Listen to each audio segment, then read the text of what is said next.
analogi. Saya ini kan orang yang sering bikin analogi tentang ilmu-ilmu hakikat. Misalnya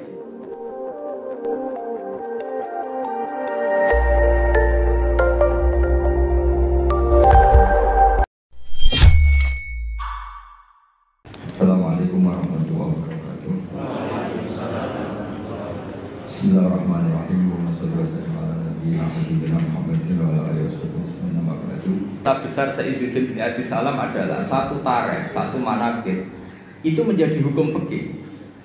Itu kelebihan Sayyidzuddin bin Abi Salam. Sehingga beliau itu semua cerita yang kelihatannya biasa saja, beliau tahu kalau itu menjadi ahkam fikih. Dan di sini betul yang dikatakan ulama, di Quran ada 1000 hukum, 1000 cerita, 1000 pelajaran, 1000. Itu sebagian besar itu bukan langsung bahasa hukum kayak di kanon-kanon ilmiah itu enggak, ya memang bahasanya cerita biasa. Tapi di situ akan menjadi satu pelajaran betapa pentingnya seseorang peduli sama perempuan. Buktinya Nabi Musa tadi langsung peduli sama perempuan. Betapa pentingnya satu peradaban. Kalau lelaki jalan sama perempuan, sebaiknya perempuan yang di belakang, lelakinya yang di depan. Padahal di kondisi yang seharusnya perempuan di depan, karena ini yang tahu jalan. Terus betapa pentingnya mukafa'ah, kalau ada kebaikan ya harus dibalas dengan kebaikan, tidak gratisan. Terus betapa pentingnya tradisi besar. Kata Nabi Musa, kita ini dari keluarga yang punya tradisi. Kalau berbuat baik itu tidak minta imbalan, juga ada ingin dapat imbalan. Nabi Musa membalas kita juga dari keluarga besar yang tidak ingin ada orang berbuat baik kemudian tidak dibalas. Itu kan luar biasa. Itu kalau di tradisi saya, keluarga kiai itu ya memang harus seperti itu. Kalau ngajar ya ngajar saja. Saya tuh tidak pernah kepikiran di UI, di Wongke atau di masyarakat. Ya kalau ngajar ya ngajar saja. Sehingga dalam tradisi ilmu tasawuf itu kalau sholat ya sholat saja. Kriminal besar kalau dalam ilmu tasawuf orang sholat ingin masuk surga itu kriminal besar itu kalau dalam ilmu tasawuf. Makanya masyhur itu kan Nabi Isa disuruh sama Allah, kamu sana ke gunung sana. Pertama ketemu masyarakat yang sholat terus ibadah terus sampai kurus semua. Ditanya, kenapa kamu ibadah sampai kurus seperti ini? Karena kita ingin masuk surga. Terus kata Nabi Isa, ibadah tujjar, ini ibadahnya pedagang. Kalau melakukan sesuatu harus dapat laba. Komentari ibadah tujjar. Terus jalan lagi, ketemu orang yang sama, yang kurus, yang ibadah terus. Ditanya, kenapa kamu ibadah terus? Kita takut neraka.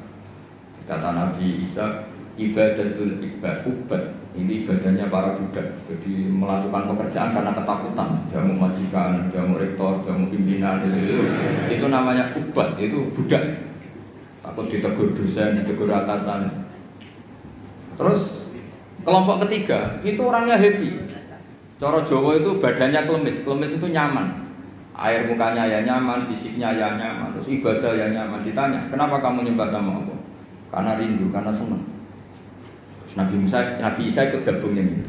Ibadatul muhibbin, ibadahnya orang yang mencintai Allah. Karena sebetulnya Allah itu yang tersinggung. Masyhur itu dalam riwayat hadis qudsi Allah ngendikan gini.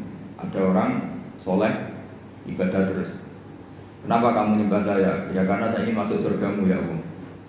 Yang satu ditanya, kenapa kamu nyembah saya? Saya takut nerakamu ya Allah. Terus kata Allah, laulam akhluk jannatan wala naran alam akun ahlan an uto'a. Itu masyhur. Sama harus hafal hadis itu supaya nanti ikhlas. Ya dihafalin aja, gampang hafalannya. Laulam akhluk, andaikan saya tidak menciptakan, akhluk itu mutakalim, jannatan, saya tidak menciptakan surga wala naran dan tidak menciptakan neraka. Alam akun ahlan an uto'a. Apa terus aku iku ora pantes mbok sembah? Gue tetap pantes Gusti. Nah itu makanya saya itu kalau ngaji di mana-mana tuh bikin analogi. Saya ini kan orang yang sering bikin analogi tentang ilmu-ilmu hakikat. Misalnya gini, sampai tak tanya, ini mic ini warnanya apa? Sampai jawab apa? Hitam kan? Minta bayaran apa enggak? Enggak kan? 1 tambah 1 itu berapa? 2. Kita biasa ikhlas mengatakan 1 tambah 1 2. Tidak bilang gini, kalau dikasih 1 juta tak jawab 2, kalau enggak tak jawab 4. Enggak begitu kan? Artinya kita sering ikhlas mengatakan 1 ditambah 1 2. Itu ikhlas sekali. Enggak ada yang bayar yang jawab 2. Tapi kenapa saat Anda mengatakan Allah Tuhan juga itu hakikat? Nunggu digajar surga. Itu kan kacau sekali di dalam. Kita sering ikhlas mengatakan kebenaran. Misalnya 1 tambah 1 2. Ini meja warnanya hitam. Ikhlas gak teman? Ikhlas. Tapi saat Anda mengatakan Allah itu Tuhan, minta surga. Ya tapi maklum kamu tidak usah ke sana, nanti gak jadi dosen, jadi wali, nanti repot. Nah ini cerita aja, cerita bahwa dosen juga bisa jadi wali gitu. Tapi nanti kalau latihan ya itu tadi, gak usah gaji, gak usah penghormatan, gak usah macam-macam. Bisa masalah kan? Masalah di rumah maksudnya, gak masalah di kamu. Tapi itu memang latihan, ilmu itu harus dilatih.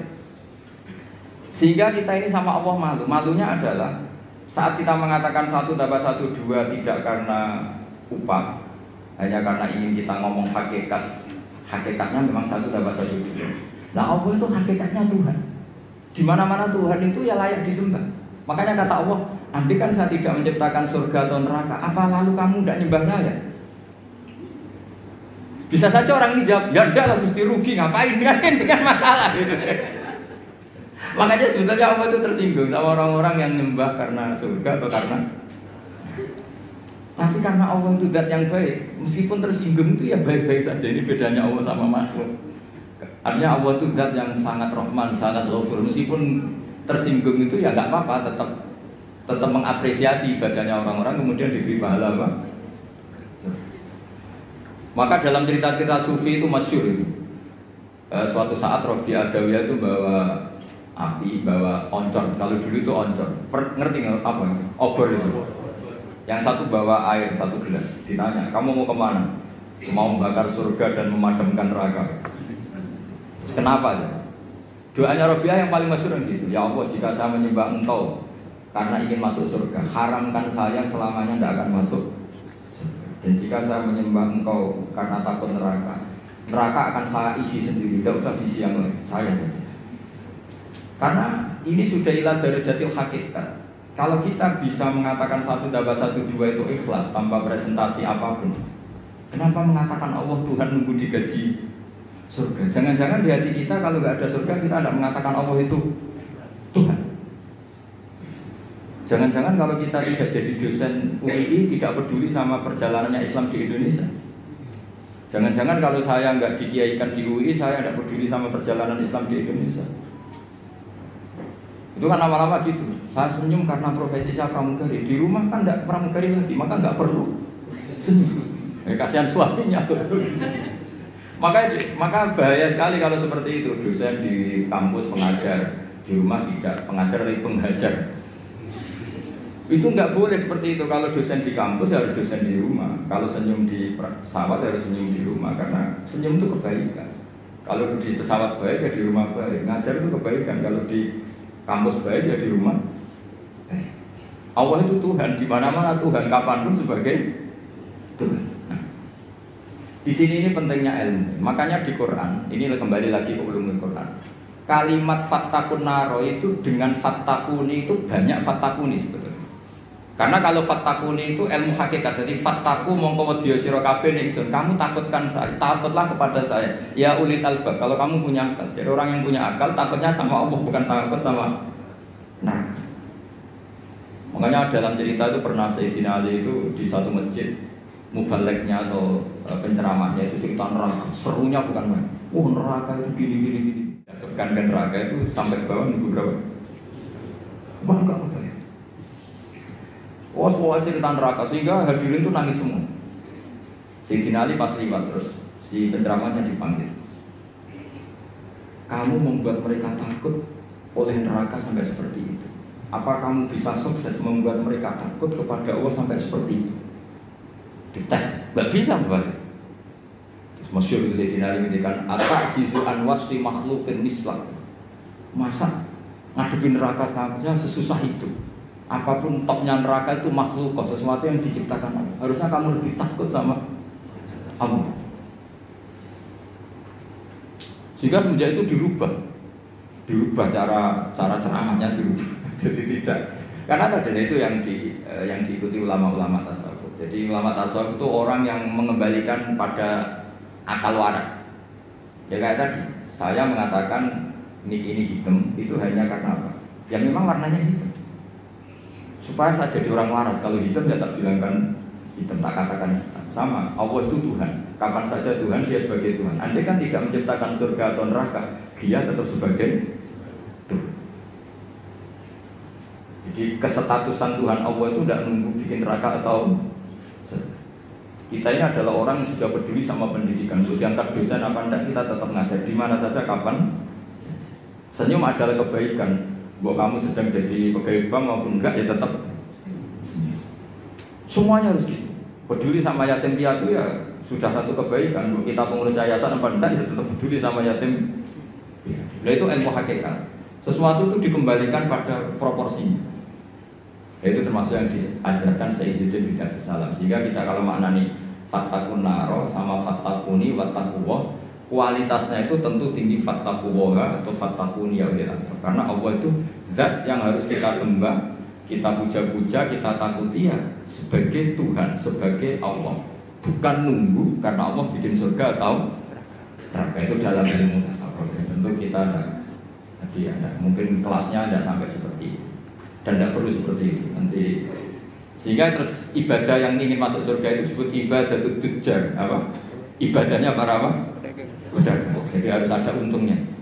Jadi Allah berarti mitramu dagang. Itu sopan nggak kira-kira? Ya Allah tak sembah loh, tapi ada syaratnya. Apa? Ya saya harus masukkan ke surga. Kata Allah kalau nyembahnya tidak benar tak kurangi. Ternyata poin kamu tak. Ya nanti kan jadi panjang, apa? Makanya masyhur itu ada guyonan, ini guyonan sufi tapi nyata. Ada orang nggak pernah maksiat, nggak pernah apa-apa gitu. Toat terus nggak pernah maksiat, masuk surga. Ditanya, kenapa kamu masuk surga? Karena saya tidak pernah maksiat terus ditoat terus. Ya oke, kamu di surga. Umur kamu berapa? 80 tahun. Oke, kamu di surga 80 tahun. Protes orangnya, ya Allah. Ibadah saya katanya surga itu selamanya. Kenapa 80 tahun? Kan kata kamu masuk surganya karena amal kamu kan, kamu amalnya hanya 80 tahun, ya surganya 80 tahun. Yang abadi itu fadl saya, anugerah saya. Akhirnya ya sudah Gusti saya masuk surga karena fadl kamu, karena tidak jadi sudah karena kamu. Artinya gini, kalau kamu nyembah Allah karena ingin masuk surga, kemudian ibadah kamu konversi jadi surga, itu berdurasi.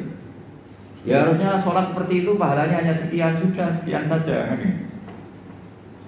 Makanya orang-orang tasawuf itu takut kalau ibadahnya seperti itu. Makanya orang tasawuf itu ikutnya ya walladzina amanu asyaddu hubbal lillah. Orang-orang yang mukmin itu harus sangat mencintai Allah. Ya ibarat gini tuh. Bapak-bapak yang enggak punya wanita lain atau enggak goda wanita lain itu ada yang karena takut, ada yang karena cinta. Keren mana? Kalau karena takut sekali enggak konangan itu ya sudah lampu merah ya. Tapi kalau karena cinta, konangan tidak konangan ya tetap enggak macam-macam itu. Nah itu orang-orang tasawuf, orang yang sangat mengagumi fitrah salimah, bahwa kita menyembah Allah ya karena dia sebagai Tuhan, bukan karena dia menciptakan surga atau apa. Nah, itu bedanya. Makanya Nabi Musa tadi kembali ke ikhlas. Nabi Musa melakukan kebaikan sama putrinya Nabi Syuaib itu ikhlas. Nabi Syuaib memberi hidangan sama Nabi Musa juga apa? Yang putrinya yang agak banyak kepentingan tadi, ini orang ganteng, kalau nikah orang lain gimana ini? Akhirnya Nabi Syuaib ya sudah daripada gitu terus ini ya saya teruskan. Jadi ini faslun fi mukafatil ihsan bimisli al-afdal, pakai cerita qala inna abi yad'uka liyajziyaka ajrama saqaita. Terus cerita kedua ketika Nabi Ibrahim dapat tamu para malaikat ngendikan qalu salama, terus Nabi Ibrahim jawab qala salam. Jadi yang agak aneh, tapi diberi saja. Wastaqrada Rasulullah sallallahu alaihi wasallam dzikron wa radda ziyadatan faqala khairukum ahsanukum qadran. Jadi Nabi itu pernah berhutang, kira-kira kalau di Indonesia itu ya hutang anaknya sapi loh bahasa Indonesia. Pedet. Masa bahasa Indonesia pedet? Apa? Anak sapi. Wah, alasan Nabi itu kira-kira kalau di Indonesia itu ya hutang anak sapi. Pedet itu, tapi pas membayar pakai sapi. Sapi ini jangan dipakai alasan rentenir. Terus sahabat itu ada yang protes, ya Rasulullah, engkau kan hanya punya hutang apa? Anak sapi atau pedet tadi. Kenapa nyaurnya bayarnya pakai sapi? Terus Nabi ngendikan khairukum ahsanukum qadha. Yang terbaik dari kalian adalah saat bayar itu lebih. Nah, ini yang masalah ini, makanya ini saya bilang ini masalah. Kata guru saya, kata Mbah Mun, kata bapak saya, Islam itu ngaramno riba tapi yo ngaramno medhit gitu. Lah orang-orang soleh sok ngaramno riba itu mau ngaramno riba tapi enggak ngaramno medhit. Sebenarnya yang diharamkan Islam itu dua, riba yang haram, medhit yang haram. Ya. Sudah ini tidak usah didalam-dalamkan nanti jadi fitnah. Jadi yang diharamkan Islam itu dua sekaligus, apa?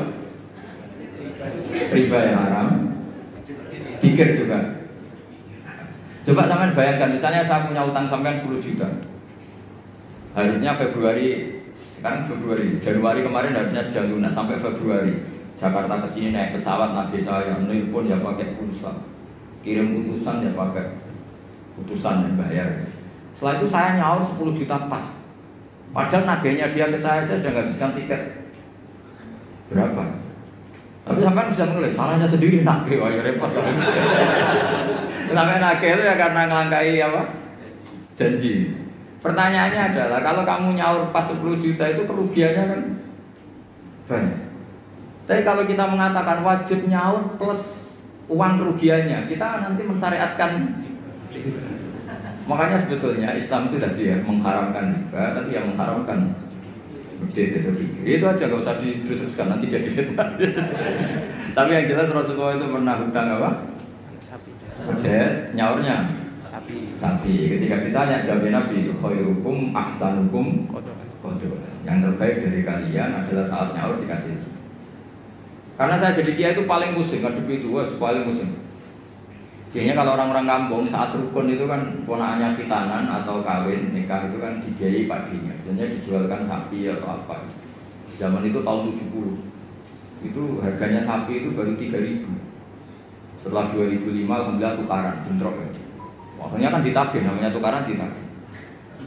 Yang utang itu senengannya, oh pas itu aku mau lompot 3.000, saya tak selalu 3.000. 3.000 itu dapat cilok.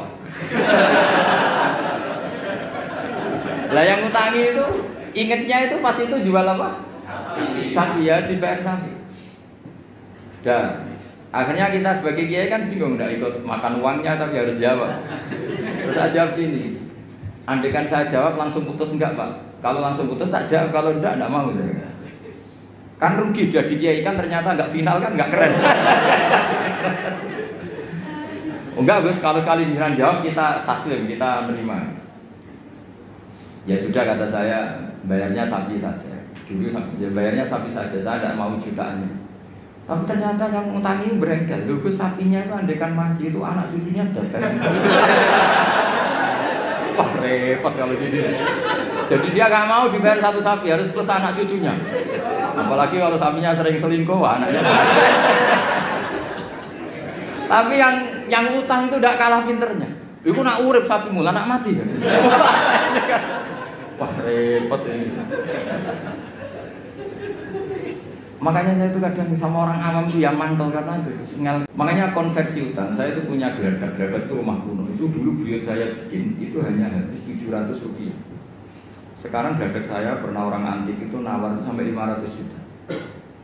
Coba kalau itu dinilai dulu itu hanya 700. Maka ada anekdot, ada cerita. Lalu riba itu maknanya apa? Menambahkan dari nilai intrinsik uang apa-apa. Debat. Sudah ini enggak kajian debat tentang itu, malah jadi fitnah. Saya pastikan di majelis ini fatwa saya riba yang haram, medhit ya haram, itu mesti aman deh. Riba yang haram, medhit ya haram. Maka ada cerita apa? Nabi itu wastakrodo Rasulullah bikron tapi waroda ziyadatan. Ziyadah di sini itu bukan uang. Di semua riwayat apa hutangnya pedet, nyaurnya itu sapi. Jadi bukan pedet plus uang atau duit itu enggak. Mohon saya teruskan. Faslun fil ihsan bil gharsi. Jadi ada orang nanam tanaman di mana saja. Kemudian kata Rasulullah SAW ngendikane ma min muslimin yang risu gharsan ila kana ma ukila minhu sadaqatan wa ma suriqa minhu sadaqatan. Jadi Nabi itu kadang ngendikan wa ma akala sabu fa walahu sadaqah. Tidak ada seorang mukmin atau muslim menanam satu tanaman, misalnya Anda menanam mangga, di tengah hutan atau di tanah kamu sendiri. Kata Nabi, itu dimakan burung ya sedekah. Bahkan Nabi ngendikan ada yang mencuri juga sedekah. Maka sebetulnya sistem pencurian yang seperti itu sebetulnya bisa setengah-setengah dilegalkan. Tapi jangan mengajari mencuri. Tapi lagi-lagi jangan mengajari kikir juga. Karena sampai dikatakan mencuri itu juga karena yang punya ada. Makanya uniknya Nabi ngendikan wa ma suriqa minhu ya sedekah, yang dicuri pun nanti berstatus sedekah. Tapi ya jangan mobil. Ya yang ringan-ringan. Itu kalau di kampung saya, umumnya kampung lah, masih di kampung. Di kampung itu ada adat unik. Kalau ada orang punya semangka banyak, kemudian ada tukang penggembala ngambil satu. Itu kalau ditabuhi atau disalahkan, itu orang menyalahkan yang punya semangka. Wong kok medite ngono kok geger. Ada konsensus, ada apa? Jadi agama itu yang ngaramkan nyuri, tapi juga ngaramkan medit. Itu jadi perlu dicatat. Coba sama lihat di kampung-kampung, ada orang punya 1 hektar atau 1 ladang, terus punya mangga banyak. Ada yang nyuri 1 digebukin, orang nyalakan siapa? Nyalakan yang gebukin apa nyalakan yang nyuri? Nyalakan yang gebukin. Lah yang nyuri akan karuan salah, jadi gak perlu disalahin gitu. Tapi yang jelas Nabi ngendikan kalau ada orang punya tanaman kemudian dimakan hewan atau dicuri, bahasanya Nabi masih suri kok. Maka itu menjadi sedekahnya dia. Nah kemudian di fikih itu ada bab yang agak sensitif. Namanya ulima ridho. Ulima ridho itu nggak pamit, tapi kira-kira yang punya pasti boleh. Itu boleh. Wah kalau enggak semua dosen, semua kiai, semua santri pernah nyuri kalau itu. Karena gini, misalnya saya akrab, ya saya misalnya akrab sama seseorang, pas di kamar mandi misalnya. Terus saya pakai HP-nya karena penting tak pakai handphone. Itu nyuri apa pinjam? Enggak, jawab saja. Nyuri apa pinjam? Nyuri enggak pamit. Tapi kalau dikatakan nyuri, nemen wong akrab gitu kok gitu aja kok. Parah lagi kalau kamu marung, itu di fikih itu mesti nyuri semua. Coba kamu ke warung, terus ada gedang goreng di situ kamu makan. Coba itu apa? Nyuri apa enggak? Dikatakan nyuri itu di depan umum. Dikatakan beli wong belum kamu bayar. Dikatakan tamu wong itu warung kok tamu. Jadi di fikih itu didiskusikan seperti itu. Nah, kalau dikatakan ya coba itu status kamu makan itu apa coba? Ketika Anda makan statusnya apa? Nyuri kan, kalau kebetulan bakulnya pas ke dalam. Loh nyatanya ada yang nyuri juga, habis 3 bilang 2. Coba seperti itu. Nah di fikih itu sampai jadi debat itu. Jadi perdebatan seru itu. Namanya bek mu'atoh. Fikih itu bakas bek apa? Mu'atoh. Bek mu'atoh itu tidak ada ijab qabul, tapi secara adat seperti itu.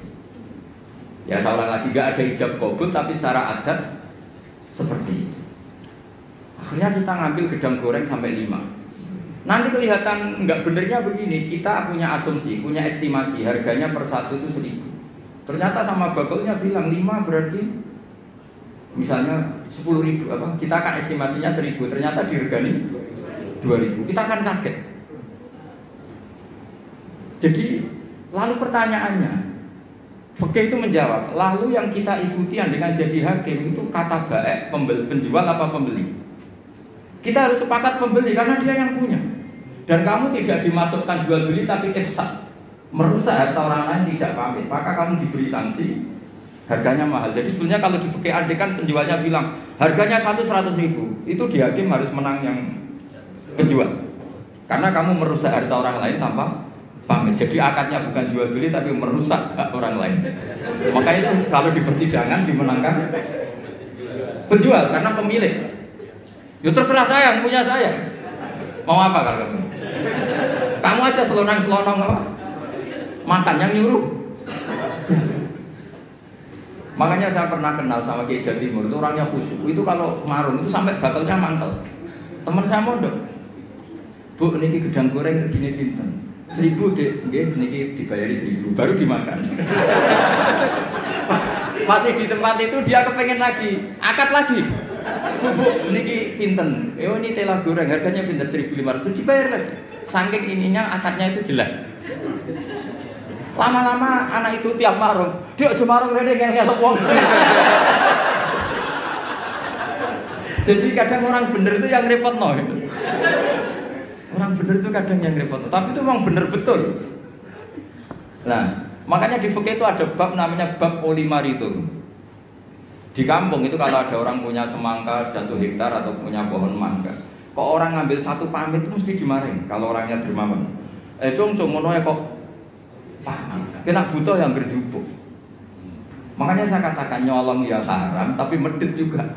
Ya itu aja Gus, nggak usah terus berarti Gus Pak ngalalkan nyolong ya enggak. Kamu itu enggak nyimpulkan sekacau itu ya enggak seperti itu. Tapi ini saya hanya maknani hadis. Kenapa Nabi ngintikan wa masuri qaumin husotako, yang dicuri pun berstatus sedekah, karena bahasa nyuri itu bahasa yang sudah ngekor. Dikatakan nyuri karena nyatanya tidak pamit. Dikatakan sedekah nyatanya yang punya ikhlas. Ini kan dua bahasa paradok. Wong nyuri kok distatuskan sedekah. Dari definisi nyuri ya memang nyuri enggak pamit. Tapi dari nyatanya halal karena yang punya ridho namanya sedekah. Kamu milih mana? Bahasa nyuri apa sedekah? Ya nyurinya ya ada. Sedekahnya juga ada. Ini jelas, ini hadis sahih. Wa ma suriqa minhu sedekah. Terus wa ma akala sabu fa walau sedekah. Misalnya yang makan itu burung atau apa ya juga jadi sedekahnya dia. Makanya di fikih bab paling sulit namanya bab mu'athah. Itu perdebatan Imam Syafi'i dan Abu Hanifah. Mu'athah itu adalah satu akad jual beli yang ditentukan oleh adat. Tidak ada ijab kabul. Ya itu tadi kayak orang marun tadi. Orang marun lalu makan gedang goreng itu statusnya apa? Atau naik bis. Sama kan nggak pernah kepikiran, karena sama nggak pernah mengkaji fikih serius. Yang kepikiran ya kita ini yang mengkaji fikih. Coba saya naik bis, biasanya saya kalau dari Jogja sering bis dari Semarang sampai Pandangan, sampai rumah saya itu Pandangan 4 jam dari Semarang. Jadi kalau saya ngajar ke sini itu 8 jam. Jadi kalau sampai tidak pintar ya kebangetan 8 jam. Jadi fikih itu punya sekian PR. Makanya di fikih itu mau tidak mau harus ada babun. Bab bagaimana transaksi sing ulima ridho, tidak ada akad yang verbal maupun eksplisit, tapi sudah diketahui kali itu pasti ridho. Ya kayak tadi, namanya bakul, ada orang makan gedang goreng itu ya seneng karena dianggap aset, dianggap kepayon terus. Tapi yang makan ini masalahnya punya estimasi, yang mulai masalah kan punya estimasi. Kemudian nak sanggup pas 2.000 gitu, ternyata di luar juga ada harganya 5.000. Makanya kalau kita sebagai kiai, saya sering punya santri yang pedagang gitu, mesti pesan saya tolong tarif harga itu dikasih. Makanya kayak warung Padang, beberapa warung yang sudah gitu pasti didikan dia itu disuruh apa, nulis apa? Tarif apa? Harga. Karena kalau akad-akatan terus kan capek ini yang bakulnya ini. Ngapunten dia gua badhe bentuk gedang goreng ini harganya berapa? 1.000 dibayar. Itu anaknya orang sufi. Saking sufinya bapaknya itu dulu era Wesel itu gak pernah diwasel. Karena bapaknya itu orang sufi. Nanti kalau Wesel itu uangnya ketukar sama uangnya orang lain, itu yang dikasihkan tidak uang saya, tapi uangnya orang lain. Jadi kalau ngirim anak itu masih ada orang sufi itu. Kalau di UI kayaknya nggak pernah ada. Sudah modern sekali. Sampai segitu, karena takut uangnya itu ketukar. Yang kamu terima itu tidak uangnya bapak, tapi uang orang lain. Coba seperti itu sah nggak gitu? Misalnya Wesel online. Yang dikasihkan uang kamu apa uang orang lain? Boleh enggak? Itu kalau menurut teori profesional kan enggak boleh. Mau miliknya orang lain kok di. Yang menjadikan boleh karena apa? Ulima ridho, orang lain itu juga ridho karena tergantikan. Kalau kamu ngajukan kredit ke bank, uang yang dikasihkan kamu itu uangnya bank itu uang orang banyak. Pamit enggak? Wah ini bisa panjang kalau secara fikih. Makanya fikih itu ada bab nanya bab ulima ridho, ada transaksi yang tidak eksplisit juga agak verbal, tidak ada ijab kabul, tapi ulima ridho. Kira-kira orangnya itu. Jika di kampung-kampung menurut saya adat itu bijak sekali. Kalau ada orang penggembala, tapi kalau dosen ya jangan, kalau kiai ya jangan. Itu kalau ngelak ya ngambil degan milik orang yang banyak. Jangan yang orangnya miskin punya pohon hanya satu, yang kira-kira punya banyak diambil. Itu kalau yang punya dipamitin, Pak tadi saya ngambil degan jenengan, itu mesti marah. Ngono kok pamit lah cong. Karena dianggap satu sepele yang harus diridhokan. Akhirnya gara-gara pernah satu itu gak perlu pamit, yang lainnya ikut-ikutan. Lah yang mulai banyak itu yang loh kok tak akeh gitu. Jadi kalau satu dua kan dimaklumi. Makanya kalau di dunia kiai, ini kisah nyata ya. Ini bukan anekdot kisahnya. Ada kiai sufi. Kebetulan ini saya kenal orang ini karena masih keluarga. Orangnya sufi sekali. Itu punya pondok, pondoknya itu model pondok yang berkah gitu. Yang nyantri orang-orang Madura. Itu kalau ayamnya kiainya makan, itu kalau santri makan kan di Nampanan. Itu Pak Rektor tahu karena pernah pondok. Di Nampanan Pak Rektor. Pak Rektor itu temennya itu murid saya. Ngajinya di Kudus. Itu dulu pakai nampan. Itu ayamnya datang ke Pak Rektor itu nggak berani busa karena ayamnya kiai. Padahal sudah dinampan tinggal makan. Ya semuanya nunggu. Wah, ayamnya dapet, dihabisin aja. Kiainya tahu karena kiainya orang sufi terus bikin gini. Ya wes dong, nak ayam saya makan makanan kamu halal. Seneng. Terus digasang sama santri-santri. Jadi kalau jam makan disengajakan gitu biar ayamnya pada datang terus ditutup disembelih. Maka kebaikan itu kadang punya efek keburukan tadi. Satu orang dikasih ridho, ya sudah dong degan satu nggak apa-apa, semuanya ikut. Karena ngasih tahu ternyata Pak Kaji itu nggak apa-apa, kalau mau ngambil aja. Singkat cerita suatu saat yang makan itu bukan ayam tapi kambing. Akhirnya pikirannya santri tadi itu masuk ilmu yang definisi yang pertama, berarti halal juga. Disembelih kambing bukan ayam lagi, ini sudah kambing. Nah setelah kambingnya hilang Pak Yai tadi mau ngaji gini, beliau datang ke majelis tapi tidak ngomong sama sekali. Kelihatan emosi, menahan emosi. Santri diem semua, takut semua. Terus ada santri cerdas, ini sudah di majelis kok tidak ngajar, nggak ngomong, nggak marah tapi diem, ngempet emosi. Wal kadhimin al itu kira-kira. Yang di belakang tahu ini pasti urusan kambing. Yai, jangan marah karena kambing ya. Kiainya ya cerdas langsung bilang, yo kegedean aja. Maksudnya itu. Jadi yang belakang itu langsung bilang, Yai katanya yang makan makanannya santri itu halal. Nah kambing Pak Kiai makan makanan santri maka halal. Yo nak pedes kegedean aja. Kalau kambing itu ya kebesaran itu maksudnya. Nah cerita di kampung juga seperti itu. Ketika satu degan itu dimaklumi, orang itu kadang ngambil 10 dijual. Oh, itu kebanyakan ya berarti. Nah makanya di fikih itu hebat. Makanya Imam Abu Hanifah mengesahkan beul mu'atoh. Mu'atoh itu ulung-ulungan. Jadi tidak ada akad. Makanya kalau seperti penjualan online atau yang pakai apa terus uang ngambil sendiri, ngambil kembalian sendiri, itu repot kita sah. Makanya fikih menyediakan banyak jualan yang seperti di kampus-kampus seperti SD. Kalau bapaknya pas pulang, anak ngambil sendiri, nanti ngambil susu kembalian sendiri. Itu menurut Abu Hanifah sah, dimasukkan bab mu'atoh, melebu berdefinisi aulima ridho. Karena kalau kita sebagai teman akrab, misalnya di kamar mandi dicocok-cocok, aku pinjam HP-nya, mesti tersinggung ngono ae kok. Paham ya? Pinjam pulpen. Sebenarnya pinjam pulpen itu haram. Yang namanya pinjam itu sesuatunya utuh. Kalau pinjam pulpen kalau enggak itu mansinya. Pinjam HP, pulsanya kalau kan. Kalau nurutin gitu, wah kita dosa terus. Mau pinjam kok ada yang apa? Berkurang. Definisi isti'arah atau arah itu maaf bakoi ini sesuatunya masih utuh. Coba saya pinjam mau ke kamar belakang, airnya terkapur, terkurangi enggak? Tapi masa redaksinya? Saya pinjam kamar mandinya, minta airnya. Itu kok mesti saya berbuat tersinggung. Kok segitunya itu? Maka lagi-lagi tadi nyolong ya tetap haram, tapi medit. Jadi kira-kira kalau Nabi masih sugeng, kok ada orang nyolong pelem, cuma nyolong. Tapi kalau yang punya marah, cuma medit, kira-kira gitu. Jadi nasihatnya kira-kira gitu. Jadi yang nyolong ya dididik, yang medit juga dididik. Ini jelas hadisnya apa? Wa masuri qaminhu apa? Sedekahun wa ma akala sabu fa huwa lahu sedekah. Baru ya seterusnya mau kembali ya. Baik, jazakumullah khairan. Mungkin di sini ada 2 atau 3 pertanyaan. 2 aja, kalau 3 banyak. 2 pertanyaan mungkin dari Bapak Ibu ingin bertanya. 1 dari Ibu mungkin.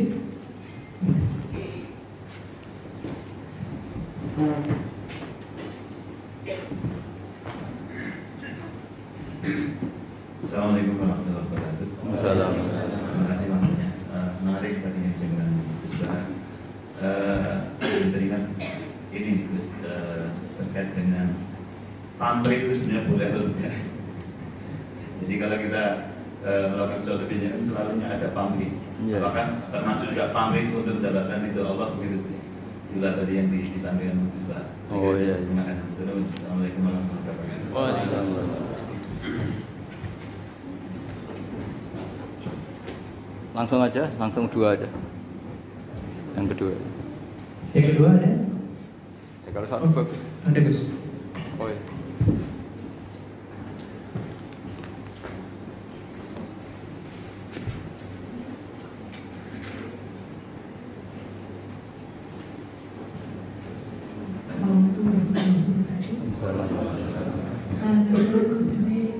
Mungkin minta saran kalau di kampus tadi. Ketika kita menggunakan barang-barang kampus atas dengan satu tidak ini, tapi kira-kira apa perlu akan juga? Nah, ya makanya itu. Mungkin sengaja kertas atau Ternyata terusik juga.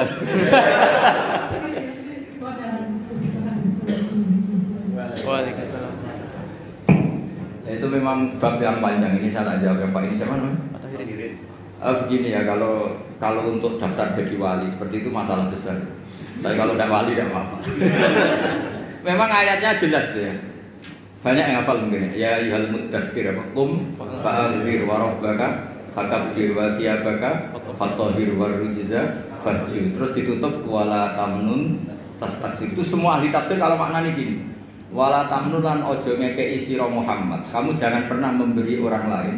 Tastaksiru hale arep-arep untuk luwih akeh sira. Dari kata-kata kasir berhubung kena sin ditolak terus astaghfiru minta ampun. Berarti astaksiru minta lebih banyak. Jadi kamu jangan pernah memberi orang lain dengan harapan dapat lebih banyak.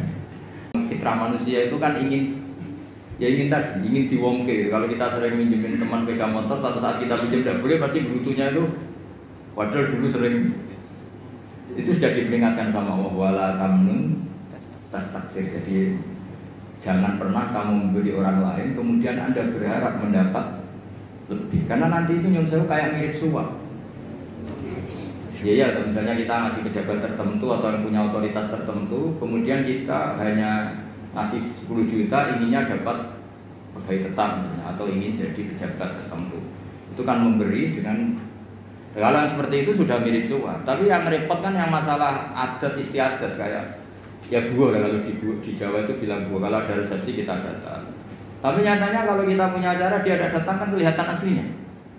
Yang dulu katanya sok ikhlas ternyata kalau nggak dibalas kunjungan juga enggak. Karena sama tanya hukumnya pamrih boleh enggak? Ya untuk orang kebanyakan boleh. Tapi yang sudah latihan jadi wali jangan. Nah pertanyaan ibu tadi begini. Itu banyak yang tersinggung, tapi ini hukum ya dia sudah biasa aja, biasa. Itu pengurus masjid di daerah saya itu sering curhat sama saya. Masjid sekarang kan bagus-bagus, termasuk toiletnya kan bagus. Itu banyak orang kampung yang toiletnya di rumah itu jelek atau memang nggak punya. Itu ke masjid benda ingin missing. Jadi kebeletnya di rumah lari ke masjid, karena masjidnya menyediakan toiletnya. Yang parah lagi, kalau tidur sekarang di masjid, ini yang cerita takmir. Ya, takmirnya kan sebagian sampai saat itu masjid di daerah-daerah Pantura. Dulu kalau tidur habis zuhur itu di rumah. Setelah masjid itu ada AC-nya, terus ada kipas anginnya. Lalu lucunya kalau mau pertemuan sama mitra bisnisnya atau keluarga, kok ketemu di masjid? Nyalain AC, diskusi panjang lebar. Karena di rumah sumpah. Selain sumpah nggak ada AC-nya, ini kalau ada istri marah kan parah lagi. Panas dua-duanya suasana. Sehingga sekarang jadi adat istiadat. Santri sama santri kalau ingin ketemu, pebisnis sama pebisnis kalau ingin ketemu juga di masjid. Nggak takut istri, diskusi enak, ada AC-nya, kalau butuh kamar mandi ya. Itu hukumnya gimana? Kampus juga gitu. Ini tambah ingin menyinggung. Sampai misalnya seorang dosen, kalau ketemu teman itu senang di kantor daripada di kos-kosan. Di kos-kosan nggak keren, apalagi pas nunggak takut ibu kos. Padahal di kampus, oh nanti ketemu di kantor. Padahal nanti setelah di kantor, nyun sewu difasilitasi ada tem mungkin dari pihak kampus karena tamunya pegawai. Pertanyaannya, apa itu masuk anggaran yang disahkan UI? Jadi kalau nurutin itu panjang, itu bisa panjang dan lebar. Makanya itu pernah terjadi, tapi ini tentu nggak boleh ditiru karena wali. Kalau nggak wali sudah lah, kayak umumnya orang saja. Itu Abdul bin Umar itu pernah malam-malam tuh ke pendopo kira-kira gitu ya. Dulu nggak ada pendopo, tapi mirip-mirip. Nyalain lampu, padahal dia mau sholat, mau ibadah. Kamu dari mana? Dari pendopo. Ini lampu tadi siapa? Saya. Untuk apa? Untuk sholat gini. Jangan. Kalau sholat dulu. Kenapa? Itu pendopo milik rakyat. Jadi boleh nyala kalau ada acara dengan rakyat. Kalau kamu itu urusan pribadi meskipun sholat. Sampai segitunya namanya Umar negur putranya Abdul bin Umar. Karena dia ikut abahnya di satu negara dapat hadiah. Istrinya juga dapat hadiah. Sampai pulang dilucuti siapa Umar. Ayo kembalikan ke Baitul Mal, ke kas negara. Lalu saya dikasih pribadi. Kalau kamu udah anaknya saya sebagai presiden dikasih enggak? Enggak ya sudah itu milik negara. Itu sudah sebelum ada Pak Jokowi punya adat kembalikan ke KPK itu dulu. Kalau dapat apa? Hadiah. Itu dulu pertama itu melakukan itu Umar. Jadi wahyu ya berat. Makanya terus ada etika bersama, misalnya mobil kampus ya kalau dipakai acara keluarga yang mencolok jangan. Jadi kalau deket-deket misalnya rektor atau dekan diundang keluarganya 7 kilo, masa pakai mobil kampus gak boleh. Tapi kalau sampai Rio ya keterlaluan keluarga. Ya pokoknya tanya nurani lah, kira-kira itu menurut adat dimaafkan apa? Saya misalnya dapat mobil inventaris, kalau dipakai 7 kilo, 10 kilo acara keluarga yang nggak ada hubungannya dengan UI, orang itu gampang maklumi. Tapi kalau ke Rio, terus pakai SPJ UI kan ya keterlaluan gitu. Jadi itu makanya Sayyidina Umar ketika ditanya, kamu ngelola harta negara, kemudian Anda menggaji diri kamu sendiri, ukurannya apa? Terus beliau baca ayat, saya, kata beliau, saya mengurus Baitul Mal sebagaimana waliul yatim mengurus Baitul Yatim. Yaitu ukurannya apa? Yang honian falyastafif, kalau dia kaya ya cukup pakai milik pribadi, tapi wa man kana faqiran falyakul bil ma'ruf, kalau dia fakir maka boleh Jadi itu ukurannya enggak ada, itu enggak hanya di kampus, di pondok ya saya ngalami seperti itu. Yang namanya pondok kan fasilitas pondok. Ada mobil infant. Tentu yang sering pakai itu ya keluarga kiainya, apa keponakannya, apa iparnya atau apa. Tapi kiai-kiai yang sufi termasuk bapak saya itu enggak mau betul. Saya itu mulai latihan kiai itu sudah punya mobil, karena ya takut pakai mobil pondok. Karena itu yang latihan kiai-kiai yang papan atas itu, yang sufinya papan atas itu, Mbah Mun itu tiap akhir tahun itu bayar listrik. Kata beliau, anak-anakku yang ngambil listrik pondok ya bayar. Padahal pikirannya santri itu kan dipakai anaknya, gurunya itu seneng, tapi yang bayar. Bapak saya bayar, sampai sekarang ya bayar. Sama pondok saya sendiri, karena pasti anak saya pernah pakai listrik pondok, pakai fasilitas. Jadi orang karena takut tadi, ya itu tadi. Coba misalnya jenengan, makanya kalau saya ditanya gitu paling susah ya di masjid tadi.